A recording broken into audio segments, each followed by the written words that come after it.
Qu'est-ce qui est finalement important pour nous, Africains? Copier les autres ou tracer notre propre voie vers nos aspirations profondes? C'est la question. Copier les autres ou tracer notre propre chemin? La question reste posée à nous les Africains.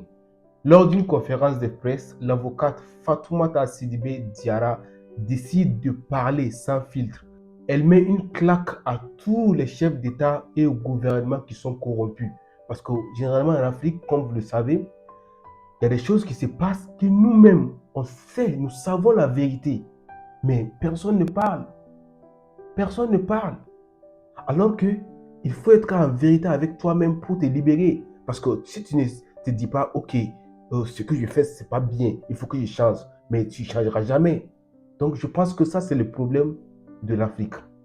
C'est parce que on n'est pas en vérité avec nous-mêmes. On voit des choses et on ne parle pas. Mais là, Fatoumata Diarra a décidé de parler. Elle a vraiment parlé sans filtre. Elle a dit toutes ces 4 vérités. Elle a dit ces 4 vérités lors de la conférence. Et nous les Africains, on aime ce genre de conférences là où il y a une personne au moins dans le gouvernement qui parle et qui dit toutes les vérités. Et je pense que s'il y a plus de ce genre de personnes, l'Afrique finira par sortir de la matrix. Et ensemble, on va regarder la conférence de Fatoumata Diarra. En tout cas, elle a bien parlé et je pense que ça va réveiller quelque chose à nous les Africains. Alors, regardons ça. Merci Erickson.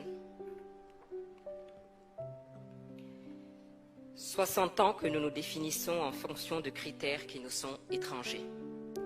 Régime pluraliste, régime de parti unique, régime libéral, régime communiste, régime socialiste, mais où est le régime adapté aux pays africains dans tout cela?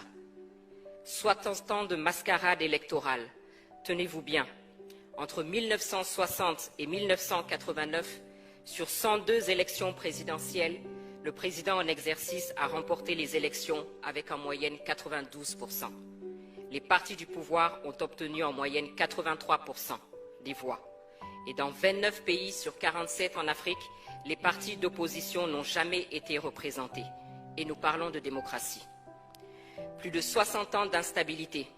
Sur 486 coups d'État tentés depuis 1950 dans le monde, 214 dont 106 réussis ont eu lieu en Afrique, soit un coup d'État par an dans au moins 2 États africains. Plus de 30 ans que nous copions le système de démocratie à l'occidental, 30 ans de résultats électoraux douteux, de crise post-électorale, de gouvernance inefficace. 30 ans de dépenses exorbitantes dans un océan de misère où le minimum n'est pas assuré. 125 milliards de dollars ont été dépensés entre 2000 et 2018 en Afrique subsaharienne pour organiser des élections. Combien d'hôpitaux, combien d'écoles, combien d'infrastructures aurait-on pu construire avec cela? 30 ans d'exercice de pouvoir par des dirigeants plus préoccupés par leur propre survie que par le bien-être de leur peuple. Des dirigeants illégitimes aux yeux des citoyens et cherchant plutôt à maintenir des systèmes autocratiques. Plus de 60 ans de désillusion, de perte de confiance, de mauvaise gouvernance et de stagnation économique. Il suffit de regarder les pays qui ont accédé à l'indépendance au même moment que nous et voir le niveau de vie de leurs citoyens aujourd'hui. Singapour, la Corée du Sud par exemple. Il suffit de regarder le niveau de vie de certains pays auxquels il n'est pas systématiquement rappelé l'importance de la démocratie. Les Émirats arabes unis par exemple. Qu'est-ce qui est finalement important pour nous, Africains? Copier les autres ou tracer notre propre voie vers nos aspirations profondes? C'est la question. Bonjour à toutes et tous. Merci pour votre présence, pour votre enthousiasme, pour votre engagement et vos encouragements. Depuis les premiers instants où nous avons partagé ce projet avec vous, ce projet qui est aussi le vôtre. Signe que nous ne sommes pas trompés. Il faut que la situation de notre continent change. Et pour cela, il faut réfléchir, il faut construire, il faut partager, il faut convaincre et surtout, il faut agir. Car si nous ne le faisons pas, personne ne viendra le faire à notre place. Je viens de vous décrire la situation qui est inacceptable. illégitimité, rupture constitutionnelle, troisième mandat, crise politique, absence de décollage économique inclusif. Le système de gouvernance n'est pas adapté, c'est un fait. Les modèles plaqués ne fonctionnent pas. Si le but est la gestion vertueuse de la cité par des dirigeants légitimes vers le progrès inclusif, alors il faut accepter, comme le disait Amadou Hampâté-Bâ, que les hommes peuvent atteindre un but commun sans emprunter les mêmes voies. Il est temps de changer, de nous réinterroger et d'élaborer notre propre réponse, celles qui nous sont adaptées. Surtout que nous avons un riche passé, ne serait-ce que l'organisation de nos empires et royaumes. Et n'oublions pas de rappeler à ceux qui sont prompts à la dénonciation à géométrie variable de la question des droits de l'homme que nous, Africains, avons été les premiers à proclamer les droits de l'homme et du citoyen dans la charte du Mandé de 1236. Dans la commission Gouvernance et Institutions, nous avons travaillé sur plusieurs thèmes que nous avons déclinés en faits. Nous versons au débat nos pistes de réflexion pour être complétés, pour être enrichis, adaptés, car nous sommes conscients que l'Afrique est plurielle. Parce qu'une chose est sûre, il faut changer et il faut bien commencer quelque part. Nos pistes de réflexion sont faites sans tabou et de manière constructive. Nous nous interrogeons sur ce qui ne fonctionne pas, notamment la question de la légitimité de nos dirigeants. Ils sont élus sur le papier à l'issue de processus dont la transparence peut clairement être mise en doute dans plusieurs cas. Il est normal qu'à la moindre crise, ils ne bénéficient d'aucun soutien de la population et soient balayés parce que considérés comme illégitimes. D'autant plus que dans plusieurs États africains, nous avons des monarques qui règnent sans contre-pouvoir, sinon sur le papier, et ne rendent pas compte.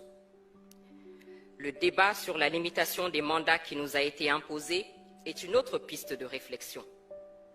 Est-il adapté à notre situation actuelle, nous, Africains?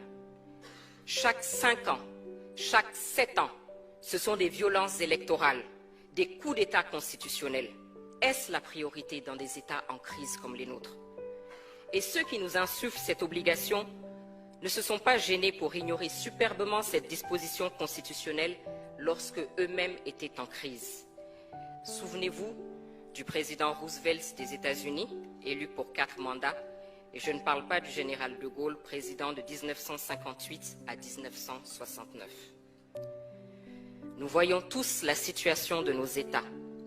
Pourquoi ne pas dépasser ce débat et se poser les vraies questions qui sont: comment désigner des dirigeants qui gouverneront et travailleront uniquement au service d'une vision partagée? Autrement dit, qu'est-ce qui est important pour nous, Africains? Est-ce que ce n'est pas ce qu'on fait du mandat et non sa durée?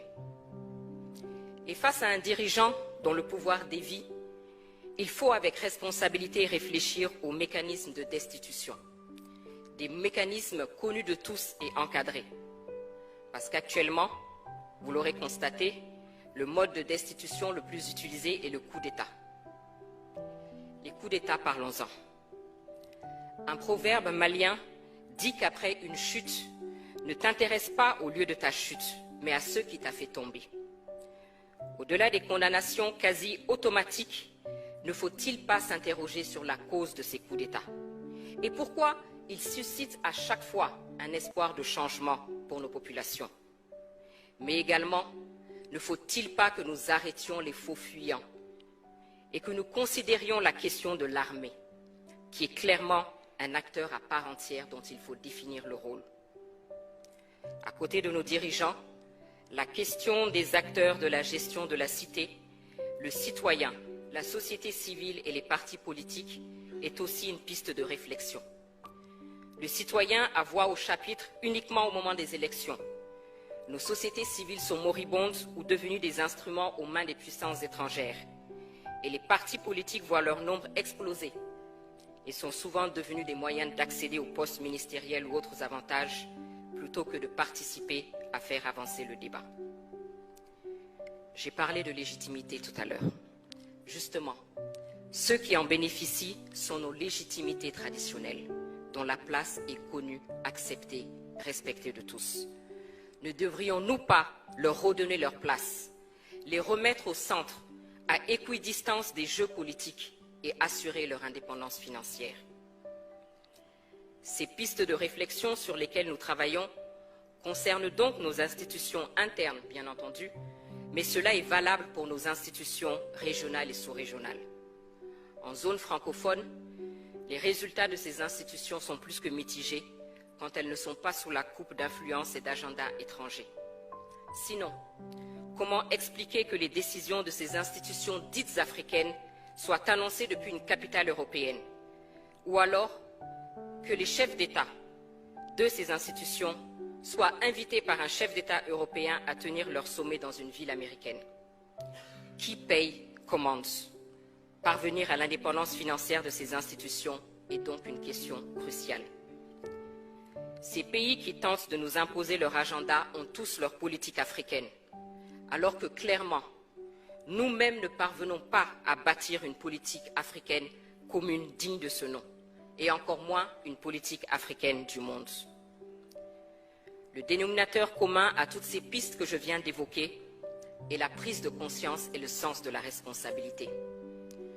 Pour Patrice Lumumba, l'Afrique écrira sa propre histoire. Le temps est venu. Le temps est venu sans idéalisme, sans tabou, et en ayant le courage de remettre en cause certains principes érigés en dogme, et en ayant à l'esprit les besoins réels de nos concitoyens, le temps est venu de rechercher nos propres réponses. Et c'est ce que nous essayons de faire, parce que personne ne viendra le faire à notre place. Je vous remercie.